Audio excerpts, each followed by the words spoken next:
Yes, guys. Well, welcome to this episode of Rio Presents. Just hours, by the way, after the big Man United versus Arsenal match at the Emirates. Listen, man, we have to start this chat today with. I just want to check in on Joel and see how he's feeling. You good, Joel?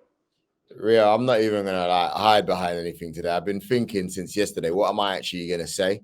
And I'm not happy. I'm not going to be political. I think today we're gonna have an honest chat. Normally I'm a bit on the fence when it comes to Arsenal, but I'm fuming, bruv. I'm not happy at all.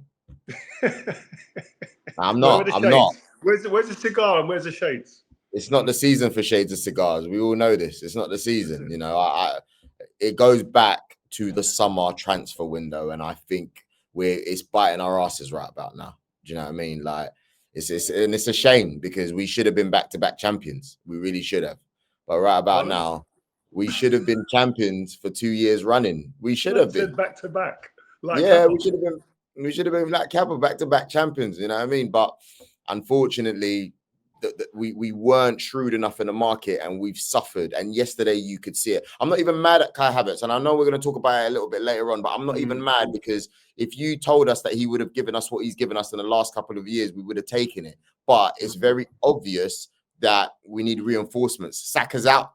We've fallen like a deck of cards. Starboy is gone, and your star has fallen. Yeah. And I hate the fact all you guys watching right about now, sending me messages last night at the ground, at the stadium. Oi, you're going to be on Rio's show. What are you going to say? Listen, I don't hide, bruv. I don't make excuses. Here I am. Rio presents. We'll chat about Arsenal later. Let's move on to United. More important things at the moment to think about. The trajectory is going like that. So it's looking, no, I'm joking. I'm not going to get carried away. But I would say Amorim, in his interviews after, he sounded pleased that United found a way to win this game, and they were able to suffer and as a group together and get through a tough game at the Emirates against a very good Arsenal team. But listen, I'm not going to get carried away with this team. In possession, still, there's a lot of work to be done, and I expect that and understand that. But what I'm liking, and what Man United fans who travelled all that way down to London to watch, and also fans around the world. It was a lot of them were only 5 minutes away, Rio. Don't be silly. Let's not be silly. But what I would say is the fan base, they can fall away and get disgruntled and be disheartened when they see certain things from players and from the team, right? But what they can get behind is effort. What they can get behind is a desire to win. What they can get behind is fight and a determination and a willingness to roll your sleeves up when the stuff gets going and rock and roll with it and go and fight, because that's what we've seen. And that's why a lot of fans, I think, were becoming disgruntled, were becoming very vocal and disheartened watching Man United, is because at times in the last couple of years, especially, there's been moments where you're going, they're not even fighting. How many times have I sat here with you and gone, listen, at least show me some fight. At least show me that you're willing to actually get your shorts dirty and put your head and your feet and your body on the line. Like it weren't happening. And one of the things that came out and the fallout from the game was Ugarte tweet. Did you see the tweet from Ugarte? Yeah, I saw the tweet. It was absolutely. Look, he said it. When we have the ball, it's a game, and when we don't, it's a fight. Then he went on to say, "Let's keep it going, always together." That just sums up the performance, doesn't it, Rio? Yeah, and from coming from one of our players who's actually wearing the shirt, again, that's fans, they buy into that. And that's one part of his game, I think, that he will ever be called into question, will be the fight and desire. We heard about his ability to win the ball and be combative when he plays. He's showing that now. And listen, I ain't going to get carried away like I have done in the past. Man United, by the way, we're talking about Man United going through on penalties. In the 90 minutes, we drew the game. The last game against Liverpool, we drew. And December before that, we lost loads of games. So I'm not saying that we're the finished article or we're back. But what I'm saying is there are things and there are certain aspects of our game that I'm seeing that, listen, are giving me the ability to buy in, giving fans the ability to buy in. Spot on. I have to say, Rio, as well, like I was actually at the game, and where I was sitting in the media bit, and you could see Amorim, and I was watching both managers, right? And you could see Amorim as the game was going on. When your player got sent off, when Dalot got sent off, we were on it, man. For like 5 minutes until we missed the penalty, we were on it. As soon as we missed the penalty and the momentum kind of changed, we were still attacking, obviously. But first of all, you lot defended better with 10 men than you did with 11 for over an hour. And I have to give credit to that. And I thought to myself, why are they so difficult to break down? And I'm sure you're going to make comments about that because you always talk about how important it is to break a team down. You mentioned it a couple of weeks ago. But also at the same time, Rio, Amorim's reaction with his staff, I don't know if the cameras caught it on TV or not. He's hugging these guys. And this is like 70 minutes into the match, by the way. It wasn't just in extra time. Every time you lot win a penalty, you can see he's got a cheeky smile. He turns around and everything felt like a goal. And there's that bit where in the 91st minute, your players are sprinting. They just done an attack. They lose the ball. They are sprinting for their lives. That Ligt, I'll be honest with you, I haven't seen what all the hype's about. Yesterday, during that moment, I thought to myself, well, talk about effort. They all make a run back, by the way. He gets it and he blocks the shot and he boots it out. Your fans start going mad. And I'm looking, thinking, what's going on here? Joe, you know what? It's effort. It's effort. They're seeing players that are willing to go the extra mile. They're willing to bust the gut to get around that pitch for the cause of the team. The fans haven't seen a representation of themselves. These guys are paying hard-earned money to travel and watch their team around England, around Europe. People are taking time out of their diaries, paying subscription fees to watch Man United, and they ain't getting players grafting and working in the past. So now they're seeing that and they're going, yeah, this is what I want to see. But the manager has to take credit. And again, not getting carried away. But the last two games especially, you're looking at it and going, minimum, there's hard work in this team. Minimum, there's people willing to graft. And that's all you can ask. That's the bare minimum you can ask. And then you can actually give the manager and the players a bit of time to build in the stuff on the ball, with the ball, and creating stuff and seeing patterns and transitions and creating chances, etc. So, but without the work and the stuff that goes before it, you don't get the time for the other stuff. And Manchester United, I don't care when they've been successful in my time, before my time, one of the main foundations of that, forget all the free stuff and the great skills and the pirouettes and the players, and it's the hard work that gets you there, that sets the platform. So, and you look at yesterday, the week before, the Ligt gets criticised. One moment gets criticised by you, by the way. I criticised him 100%, but you have to show character to come back the week after and perform. Put in a performance yesterday again, Ligt. So you have to respect that. Harry Maguire again was outstanding yesterday at the centre of that back three. He was outstanding. He was dominating in individual duels. He looked composed. He's not. What he isn't doing, it seems now, he's not questioning himself. And I spoke to Curtis Jones today. I interviewed Curtis Jones earlier today. That's going to drop later soon for TNT actually. And I was talking to him about what's the difference for him this season. He said, I just feel like I've got a manager who actually is seeing me for what I'm good at and for what I am. And I think that's with Maguire. It's exactly the same. He's got a manager who's showing and give him a bit of belief, get a bit of confidence. And what that does for every player, any player, bit of confidence, bit of belief, and some good communication behind the scenes does so much for a player. Now you're seeing Maguire looking like a player who should be playing, rather than a player that everyone's going, well, how is he playing? Why is he in the team? And I think he deserves the praise. I don't think anyone's ever questioned his effort, though, which is, me, you, and Anton did the show last week. I don't think, shout out to Anton, by the way, Mr. Dancing on Ice, did well, didn't fall over. Did you see Anton on there yesterday? He was moving like he had some R&B moves on ice, bruv. He looked smooth. Joe, I was so scared. I ain't been that nervous for a long time, probably since I walked out for 90 minutes in the Premier League, right? But I was so nervous with him and his family, his wife and kids. Kate, me, we were just sitting there and we're going like, I was nervous. My dad, all nervous. He was nervous. My mum was biting the inside of his mouth. I know, yeah. Nervous. And then went out there and put in a stellar performance. So good luck, Anton. Make sure all of you guys keep voting when Anton goes on there. Yeah, it's true. Vote, man. But yeah, no, for real, Rio, honestly, you spoke about the Ligt and we were talking about Maguire. Like, no one's ever criticized his effort, even though people would have said, what is he doing, etc. He's not one that you ever heard, oh, he's in training and he's not putting in the work.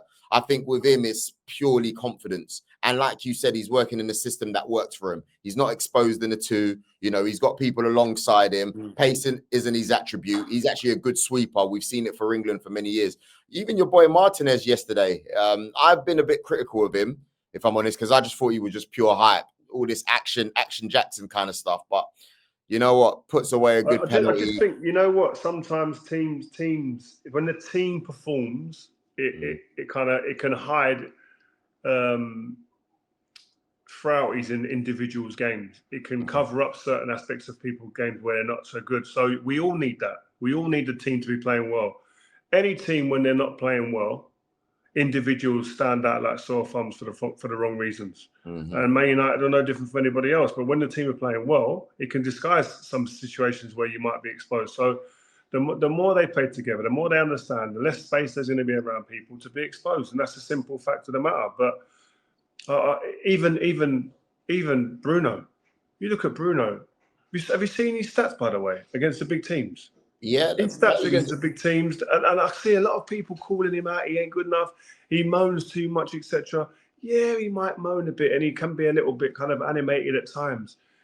He wants to win, and sometimes he might not show it in the right way. But you can't hide the fact that the guy produces a moment, or every game he produces something. What a goal! He opens the team up. What a goal, by the way. Yeah. And what I have noticed, especially in the last couple of games, is he is not being as kind of, what's the word? He's not taking as much risks with the ball. He's being a bit more conservative at times. He's being a bit more economical with the ball and maintaining possession more than being just get it and just try and go for the Hollywood pass. And I think the manager has to take credit for that. And I think Bruno will have to take credit for it because, again, we've been able to keep the ball a bit more at times because of that. Because you look to him to create chances, it's not always he's got to go for that crazy pass. Keeping the ball, giving us a chance to keep the ball is huge. And I think he said after the Liverpool match, he was frustrated because he hadn't given enough proper performances. I thought he's played well the last couple of games now, and I think that has to continue. Yeah. You know, it's funny because I don't want to go too much down the comparison route. I still reckon Odegaard washes him overall as a player. Yeah, strong washes, washes. Yeah. What? So you think Odegaard? You think Odegaard's like miles better than him? I can't say miles. Okay, maybe that's what washes. What does? Yeah, I know. I'm just angry. I'm just upset. I think Odegaard is better than him as a footballer, and I don't think there's no question. I think that's a fair comment for me anyway. But where he's miles better than Odegaard at the moment is he's going to get you goals. And I think when you look at Odegaard had a season where he's scoring 15 plus, and that's never going to last. Even Mikel said that.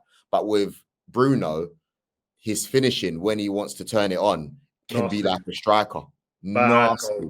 Like, and it's not the first time we've seen it. It's not like I'm looking at that going, oh, look at Odegaard and Bruno. And that's a surprise. He's got it in his locker. He does. But it shows you though, Joe, when it shows you if that ball is last week when Xerxes had that chance at last minute against Liverpool. Yeah. If that falls to Bruno, it's a goal, bro. Instead of Maguire, 100%. 100%. The guy's got it in him. And you can't knock him for that. Like, I was with Coach Cam yesterday and I was watching a game and we were saying, does a peak Bruno, which is a very good question for you guys watching in the comments, does a peak Bruno get into any team in the Premier League? Let us know in the comments what you think, because I think that's an interesting debate. Peak Bruno. Peak Bruno. Wait. Can I just add a caveat to that? I think peak Bruno playing where he like he is a bit more now, where he's keeping the ball, because I don't think he gets into another team where every time he gets the ball, he's taking a risk and just making a mad worldy pass, and he's giving the ball away quite a lot. Because teams like City, when they're on fire, teams like Liverpool, they're not going to accept that. Yeah. But if you're saying a peak Bruno where he's he's keeping the ball and he's being as efficient, goals and assists the way he is now, I think it's hard to not put him in those teams, bro. I think the only team he doesn't get into is probably the City team, because if you've got a peak Kevin De Bruyne, it's just different. It's just a different level, isn't it? But I think, and at Arsenal, minus Odegaard's last couple of games, it's still a question. I still think Odegaard's better, but I think what Bruno offers you in front of goal, you know, and the creativity. Is it more like this? Can I put it to you? Is it you like watching someone like Odegaard, the footballer, the way he plays more than you would Bruno? But Bruno, in terms of like impact for the team, is he doing more in goals, assists in that sense? He's doing more with goals, definitely. I think when you got Odegaard and Saka, I'm a bit easy on the assists. It's more of a discussion. I do think Odegaard looks better.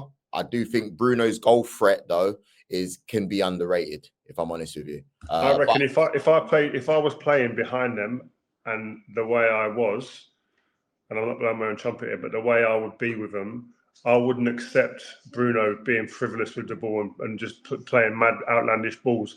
I would be on him all the time. And if I was exerting my pressure and the team and my dressing room's pressure on the players, I probably would want Bruno in my team because I know that he's going to get me a goal or an assist, or he's going to create something more often than Odegaard. I'm surprised by that because from what you've told us, you've always mentioned that the players that are difficult for you to play against or were difficult for you to play against were Dennis Bergkamp, Raul, those kind of tricky players. And we all know that he's not exactly that type of player. I'm not saying he is, but Odegaard fits that mold a little bit more where you don't know what he's going to do. He's a bit more elusive with it. So I'm surprised that you've said that because of what you told me. I don't think there's a lot in them. I think Odegaard, I love Odegaard and the way he plays. He actually... He's different. Odegaard makes Arsenal tick better. Yes. Bruno creates the openings and goals and assists and chances and unlocks better. Yeah, no, I think that's fair. If you combine the both, you've got the man. Yeah, I'm leaving it for you guys watching to let us know. I mean, Rio, look, we've spoken about Maguire, we've spoken about the defense, we've spoken about Bruno. If you're Marcus Rashford watching that at home right about now, especially that clip that we were discussing where everyone's busting their gut to get through, they've gone down to 10 men. What are you thinking if you're Marcus Rashford? I don't know. I think if Marcus Rashford just seems to me like he's thinking about a new adventure, a new beginning. So I don't think he's even looking at Man United and thinking like, well, what could I do in that team now? I think he's gone past that. From the last bit of kind of media we saw from him, he's like he needs a new challenge. So I don't think he's looking at Man United and going like, look at Garnacho. Garnacho plays similar position, same position. Garnacho's now starting in the team. So what's Garnacho done that's different to what Marcus has done in this short space of time since they were both taken out of the team, which was like 2 or 3 weeks ago? When they were both taken out of the team, they were both obviously reprimanded. That is a big thing to them both. It was massive news. Yeah. Garnacho's now back in the starting team, and Marcus isn't. So that tells me that Marcus isn't really. His mind's elsewhere. He's looking to go. He's obviously doing the rounds, and these agents will be talking to clubs, I'm sure. So his mindset is very different. I think we've got to get beyond talking about Marcus now. I think that time's gone. Unless the window closes and he's still there, then you talk about him. I think right about now, the manager said it yesterday after the game. If the players train right and they apply themselves right, they get a chance to get back in the team. And if you're not in the squad and you're not playing, then the manager's not seeing what he wants to see. So I agree. I mean, obviously, for those you guys watching, you might not know that he's linked Marcus Rashford with your AC Milans, your Juves. A lot of people are saying that AC is, the most likely option. It's a loan, I'm hearing, for the rest of the season. Does he fit AC Milan though when Rafael Leao plays his position? That is a massive question. That's it. It's the same. I saw Leao said really nice things about him, glowing things about him, but I thought to myself, that is your position right about there. Yeah, I don't AC Milan's I don't know if that's a great fit unless he can go there and play a different position. I just don't see that being the fit. I don't think that's the thing. Yeah, I mean, Zlatan knows Marcus, so that could be, you understand the connection. And the English players as well. There's quite a few of the guys there. I don't see, unless he's going to go in there and try and play as a 9. Tammy Abrahams is there as well. It's true. I don't know. Even if Napoli, if they sell the Georgian boy, could he go Napoli? Is that the right place for him? PSG, there's always been a murmur of PSG. I don't know if that's the right. I don't think that's the right fit for him. I think those French ultras don't play. You lot think Man United fans are serious? Those French ultras will turn up to your yard, bro. They got Bukayo there as well. I mean, so I don't know. It's difficult. Where Borussia Dortmund maybe? I don't know. What about you boys? Anyways, get back to Arsenal now, man. Arsenal. A lot of your fan base. Have you been seeing them online? The complaints, the the venom that is coming for Arteta right now at your football club. You're 6 points off Liverpool. They've got a game in them. They could still go 9 points if they win that. You're in the semi-final of the Carabao Cup, but it's going to take a miracle to get through that. It's not going to take a miracle. It's not going to take. You're third in the Champions League table. Like, is the criticism being thrown about by your fan base? Is that right at this time right now? Let's get it straight. First of all, we'll deal with the Carabao Cup. We're still in that. We've seen Manchester United over the years. They've come back from 2-0 deficits. You're not Man United. It can be done. You're not Man United. We've seen it. And whoever was doing socials that the other day, by the way, Chris, and they decided to throw that conversation about your 6 Premier League titles, which I thought was unfair because it was an FA Cup weekend. But I digress. If you ain't seen it, go on the socials, Rio Presents, and you'll see the madness that was going on over there. Can I just clarify something? Were there any lies told on that?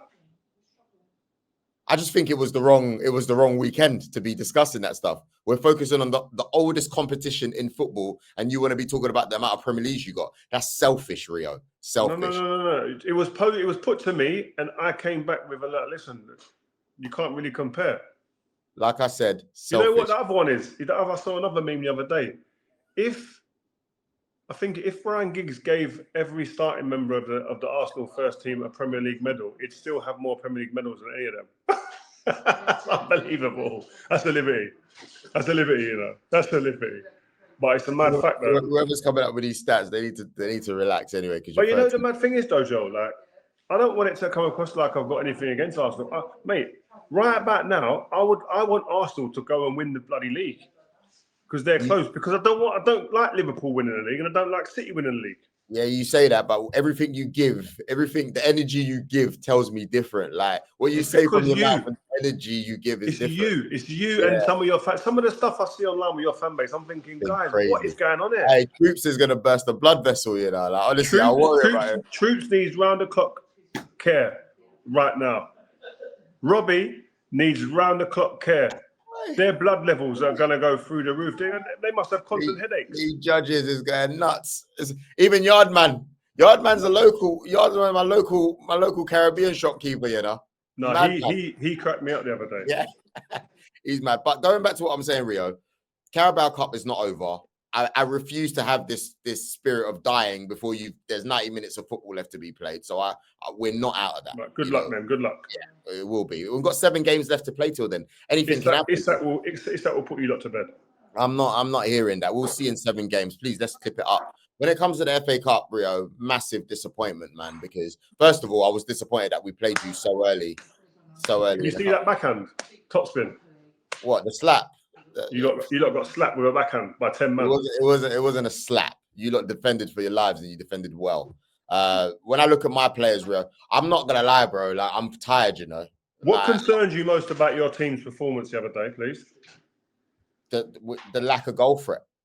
The lack of goal threats. That was Sterling's best match that I've seen him play in an Arsenal shirt in a game. Shout out Sterling. First of all. At the end, he faded. I think Malacia did well with him during the game. At the end, he faded. I think Malacia deserves more credit. But the lack of goal threat. Havertz has had 3 big chances. You know, he's not managed to convert them. And I'm not even mad at Havertz because for the price that we bought him for 60, 65 million, if you told us that he would have given us everything he's given us, then we would have taken it 100%. But we all know he's not a natural number 9. So then all I can do is go back to thinking, well, why haven't we gone for the Gyökeres's? Why have we not gone for Isak, who's now worth even more money than if we went for him in the summer? Why did we put that money towards Merino, who's a good player, but is that what we needed? And that's the frustration, Rio. That's where the fans are upset. They're not necessarily just upset because they got knocked out of the FA Cup and they wanted to win it. Because I don't really think that was really on our radar. I'm going Arsenal. I'm going to the game Arsenal on Wednesday and with TNT, right? And I'm gonna ask if I get a chance to interview Arteta. I'm gonna ask him that question. That's the one I'm gonna go for. I'm gonna say, what's that? Man, why were you ever in the market for a number 9?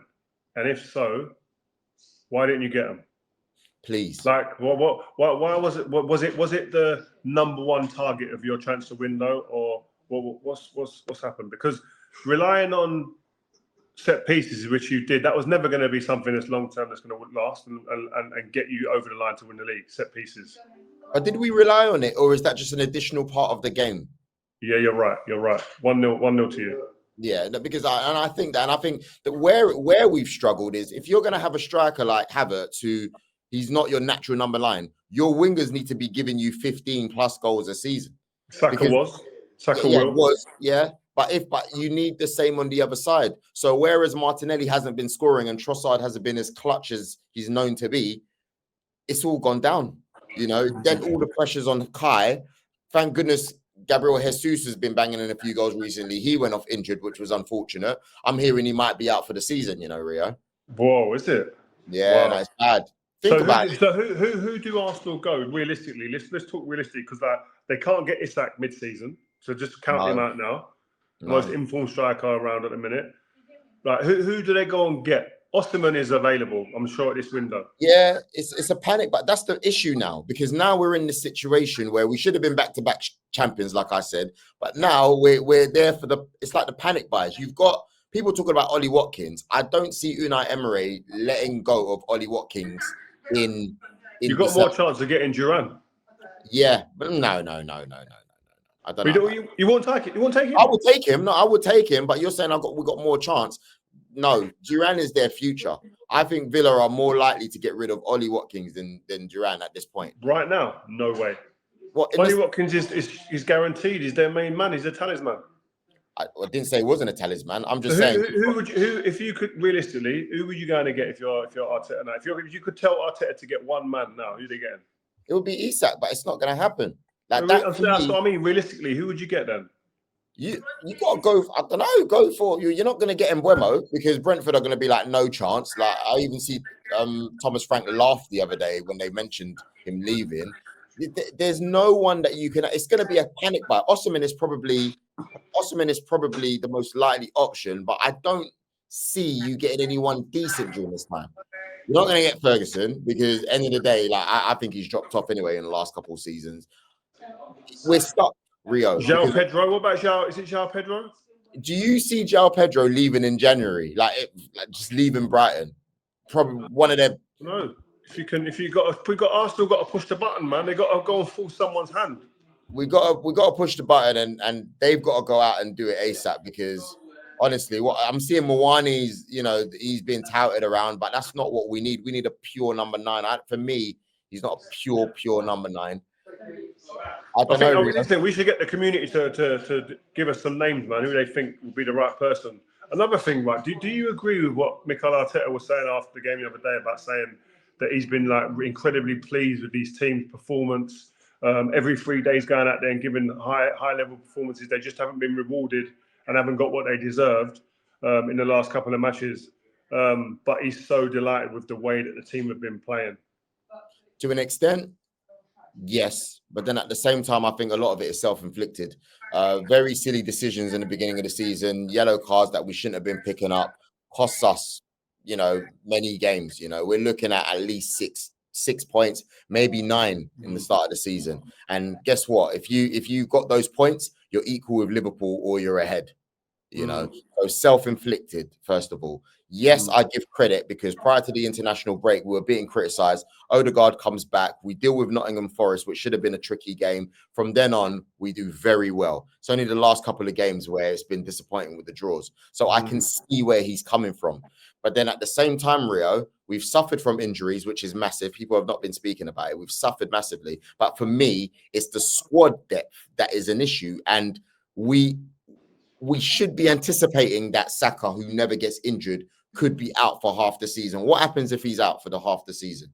Because you're not really playing Raheem Sterling. What happens? But he's Sterling now, though. He had that should be giving him good confidence this weekend. Just gone. If he doesn't start the next game, I'll be surprised against Spurs. If he doesn't, yeah, he should. I mean, he probably has to because there's no one else, there really. If I'm honest, but yeah, like you know what, you've been unlucky this season with injuries, but you've had some fortune the last 2 seasons. You've had hardly any injuries, so it was going to come at some point. It was, and I think that's why Mikel's suffering the backlash from a lot of the fans. Look, I don't know if it's Mikel, if it's Edu, because they keep things pretty tight-lipped at Arsenal.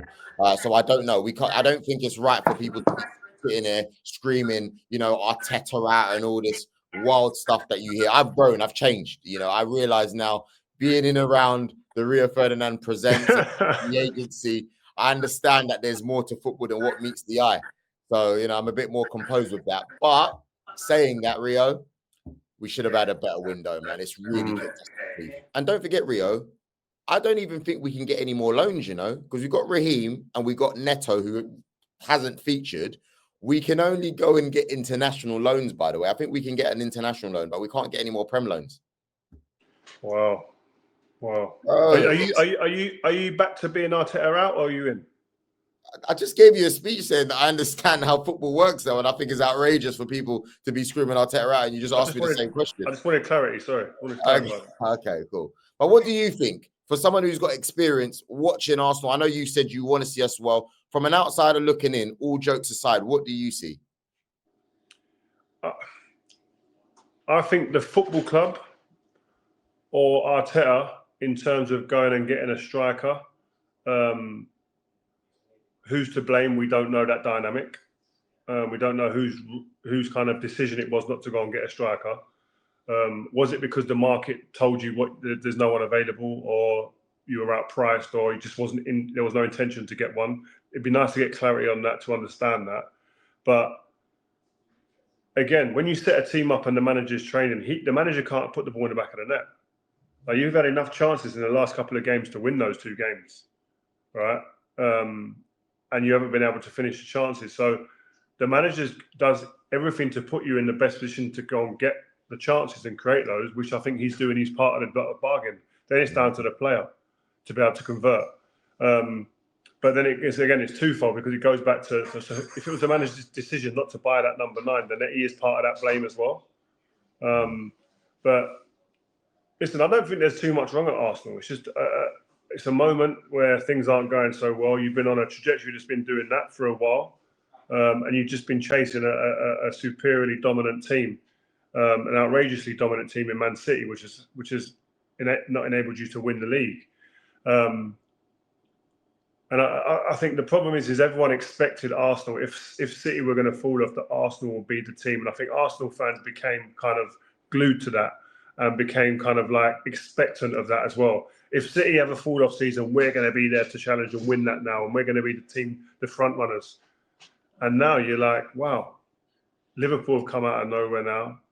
City have gotten back into form and probably going to finish above you now, and Chelsea might finish above you as well. So it's a hard pill to swallow. That's wishful thinking. No, I'm just talking honestly. I'm not saying they will. I'm just saying it could easily happen. It wouldn't be outrageous right now to go that those 3 teams finish above Arsenal, because the way things have panned out this season, the injuries that you've got, maybe a confidence dip. Injuries massive for you guys. So if you finish 4th this season behind Chelsea, behind Liverpool and City, no one right now, if we're saying it from right now, will go, that is an outrageous take.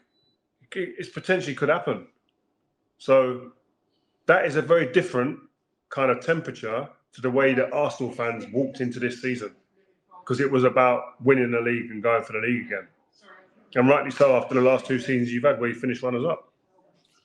Well, I don't completely agree, but I see where you're coming from. What don't you agree with, though? Tell me. Rio, it sounds a bit rude, but I've had a very difficult 24 hours, so I don't want to focus on this anymore. I'll be honest with you. My energy's drained arguing with people. But I just want to give, before we wrap it up, I actually want to give props to one player from a human perspective. Odegaard missed his penalty, and we saw how hard it was, and it just didn't work. And obviously Kai Havertz missed the penalty in the penalty shootout. Ahmad did well, brilliant penalty, by the way. I was so surprised. But Zertsky to step up and take that winning penalty, from the human's perspective, the way he got dragged off a few games ago, and there was the meme, there was the pictures, and sometimes I see him, and honestly, Rio, even pre-match, he's a player sometimes that you can tell that he walks with his head down, because it's almost like there's too much, attention on him. He just wants to get on with his football. For him to score that winning penalty, how did you feel like watching that? No, I think you always feel in those situations, please let Zerkzee be the one that wins us this game and scores that, and let him have that moment, considering what he's been through. And this happens to players, especially attacking players. They have moments in their career where Fans are on their case. Listen, I was at Man United. People forget this. Ryan Giggs was getting booed and jeered at times at Old Trafford by home fans. Really? Don't forget that. Yeah, do not forget that. People forget. Ryan Giggs, the Manchester's own, brought through the academy, class of 92. He was one of their own, getting booed at times. Oh, we want him out. Let him go. Let him go. Let him go to Italy, to Juventus or whatever. Stayed there, toughed it out. Obviously, his career is obviously well different to anybody else, but he had even the best and the players that the fans are most loyal to have moments where there's a dip in form, dip in confidence, but perseverance, work ethic. Go and get yourself back on that and work through working hard. That's the only way you can get yourself back on it. We all know there's qualities, there's reasons why you're playing first team football either in Italy or nationally or for Man United. But you've got you broke something. Through Bayern Munich, for goodness sake. You don't break through Bayern Munich. You've got something. You must have something, but you've got to work hard, all right? Yeah. And get back to working hard. Continue working hard consistently, and it will come good in the end. It will turn.